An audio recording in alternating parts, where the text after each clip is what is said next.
Shalom, Haris Kairene. Tudo bom, pessoal?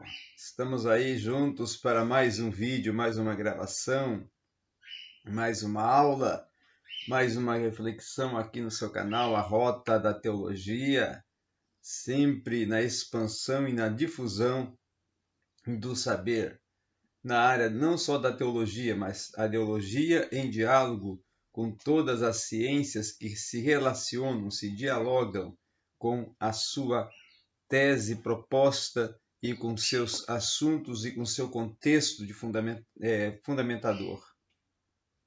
Muito bem, vamos hoje falar algo que é muito pertinente, que é sobre a questão da verdade, não é? A verdade que é o centro, que é o fundamento propulsor do aspecto ético, do aspecto social, do aspecto da integridade, do aspecto da realidade científica, da realidade natural, da realidade existencial do ser. Ser verdade, a verdade, o verdadeiro sentido, o prospecto real, não é? Então, a verdade, será que ela pode sobreviver na sociedade pós-moderna, em uma sociedade que está dentro de uma pós-modernidade? Nós vamos trabalhar esse tema nesta aula de hoje. Se nós formos levar em conta, né, e formos começar a pensar o sentido e a dimensão da verdade, né, e até partindo do pressuposto da pergunta, né, e da atitude que Pilatos teve ao dizer que é a verdade, né? Então nós vamos começar a pensar no conceito verdade. Vamos começar a pensar na verdade enquanto conceito, né? Mas ainda que seja a verdade conceituada, a verdade pensada enquanto fundamento, enquanto conceito, nós temos que pensar que ela também além de um fundamento, um conceito, ela também tem um verdadeiro sentido propulsor. E nós vamos ver então no conceito que a verdade ela pode ser de caráter, vamos dizer assim, ontológico, tá? Porque num modo ontológico, numa difusão conceitual da verdade no prospecto de saber, ela é um modo requintado de expressar, não é? A realidade, e é porque Deus declarou que ela deveria ser. Então, assim, e que realmente a verdade é a realidade. Então, o Antigo Testamento vai se referir à verdade como sendo Deus, o Deus da verdade, né? E o próprio Deus declara, através de Jesus Cristo, o Verbo encarnado, eu sou a verdade. Então, a verdade é a própria palavra escrita, a verdade é a própria expressão divina através da sua palavra, através do Verbo revelado. Não é? Então, é lógico que pode existir qualquer discordância concernente a isto, e falar e apresentar vários conceitos, não é?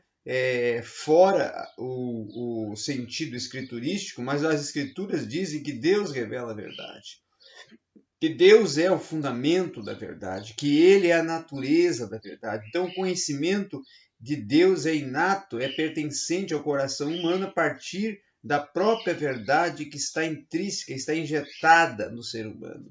Então, essa verdade, ela é muito maior do que nós possamos compreender e imaginar, porque ela ser a própria essência de Deus, ela pode ser, ela é considerada uma atribuição, uma prerrogativa de Deus, né?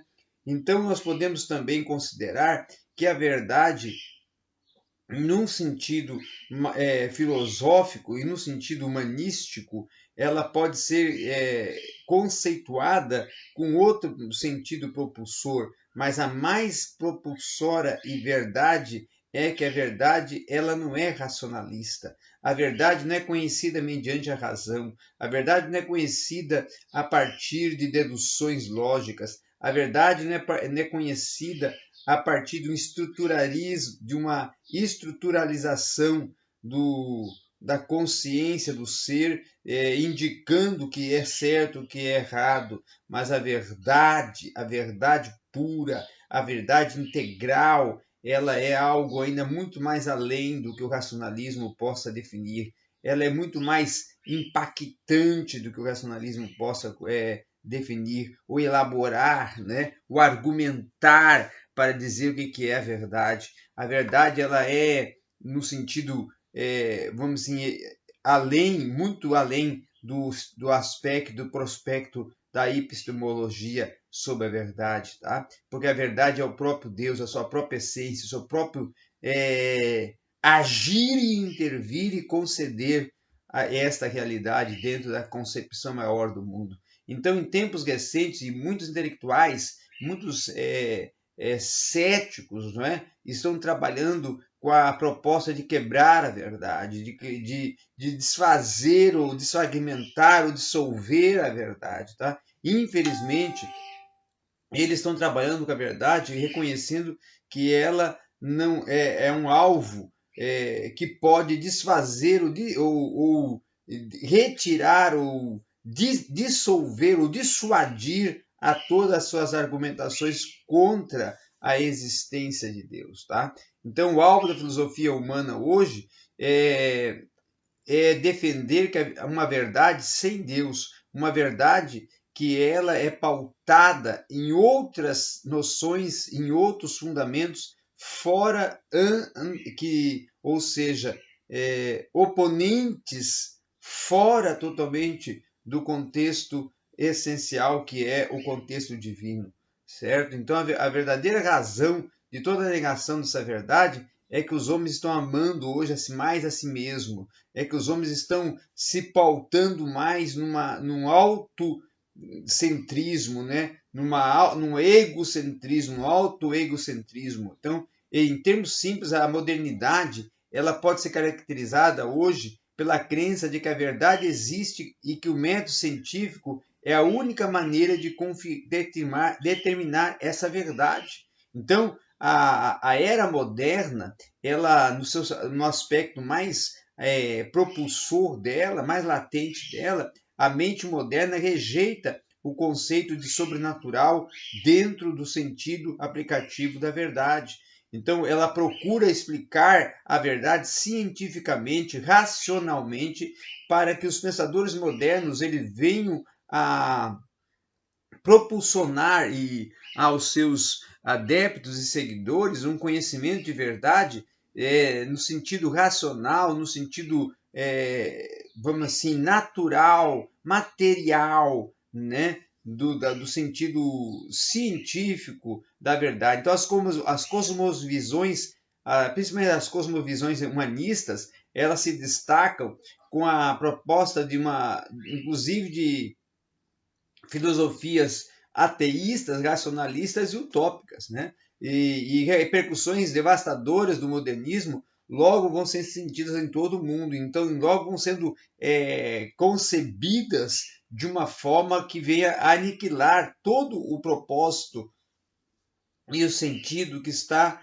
dentro do termo verdade, aletheia, né? Então a maioria, se não a totalidade dos principais dogmas e cosmovisões da era moderna, ela é completamente antiquada e desesperadamente desacreditada em quase todos os âmbitos do mundo intelectual e acadêmico. Até o fascínio que a religião do modernista tinha pela autocrítica deu lugar à espiritualidade abstrata. Então, esse racionalismo grandemente confiante e essa soberba humana que caracteriza a era moderna, ela finalmente e apropriadamente perderam maior parte do seu entusiasmo e influência com o pós-modernismo.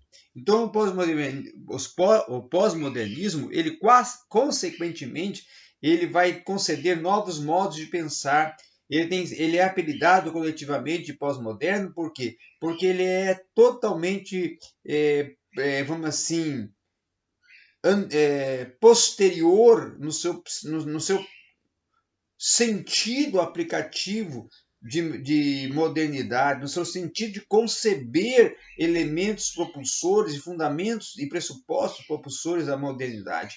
Então, se você tem prestado uma atenção de como o mundo, de como a sociedade, como a ciência está pensando dentro desse ambiente de pós-modernismo, você vai vendo que desde 1980 as tendências populares na arquitetura, na arte, na literatura, na história, né, na cultura e principalmente na religião, ela vai alcançando uma explicação em que descreve uma mudança de pensamento, uma mudança de paradigmas, novos pressupostos. O pós-modernismo então, é marcado por uma tendência de repudiar a possibilidade de qualquer conhecimento seguro e qualquer conhecimento sólido acerca da verdade. Então, o pós-modernismo ele sugere que se a verdade é objetiva, ela existe, mas ela não pode ser conhecida de modo objetivo ou com algum grau de certeza, ou com algum grau de aferição e definição e convicção. Por quê? Porque justamente o pós-modernista ele vai defender a subjetividade da mente humana. E essa subjetividade da mente humana torna impossível o conhecimento da verdade objetiva. Por quê? Porque para eles é algo subjetivo e, portanto, é inútil pensar na verdade em termos objetivos, e essa objetividade é uma ilusão. Nada é certo, e a pessoa é sensata, e a pessoa que tem sensatez nunca vai falar com convicção demasiada a respeito de coisa alguma. Porque para eles as fontes e as fortes e propulsoras convicções no tocante a qualquer aspecto de verdade são reputadas como supremamente arrogantes e desesperadamente ingênuas. Cada pessoa tem direito à sua própria verdade. Por conseguinte, o pós-modernismo não possui uma agenda positiva para declarar que algo é verdadeiro ou bom. Talvez você já tinha notado que somente os crimes, ou sabe, as maiores idiotices, né, as maiores situações propulsoras de aspectos de maldade, na realidade existem em algumas pessoas porque elas não estão nem dispostas a debater se algo é mal ou se algo é bom. Por essa razão, essa linguagem está desaparecendo rapidamente. Então, o discurso público hoje ele é contrário a discutir o que é bom e o que é mal. Isso acontece por quê? Porque a própria noção do mal não se encaixa no esquema pós-moderno das coisas. Se não podemos ter nada como certo, como julgaremos que uma coisa é má? Por essa razão, o único objetivo e atividade singular do pós-modernismo é a desconstrução sistemática de qualquer reivindicação da verdade. Então, as principais ferramentas que têm sido usadas hoje para isso são o quê? Justamente o relativismo, o subjetivismo, a negação de todo o dogma, a dissecação, o aniquilamento de toda a definição clara, o questionamento implacável de todo um axioma, a exaltação indevida do mistério e do paradoxo, o exagero deliberado de toda a ambiguidade e acima de tudo, o cultivo dessa incerteza a respeito de tudo. É que nós podemos ver algo assim expressivo e latente e explícito dentro do contexto da pós-modernidade. Então, se você me desafiar a condensar o pensamento pós-moderno numa essência, num sentido de definição, de conceito, eu identifico o seu teor como uma característica simples e central.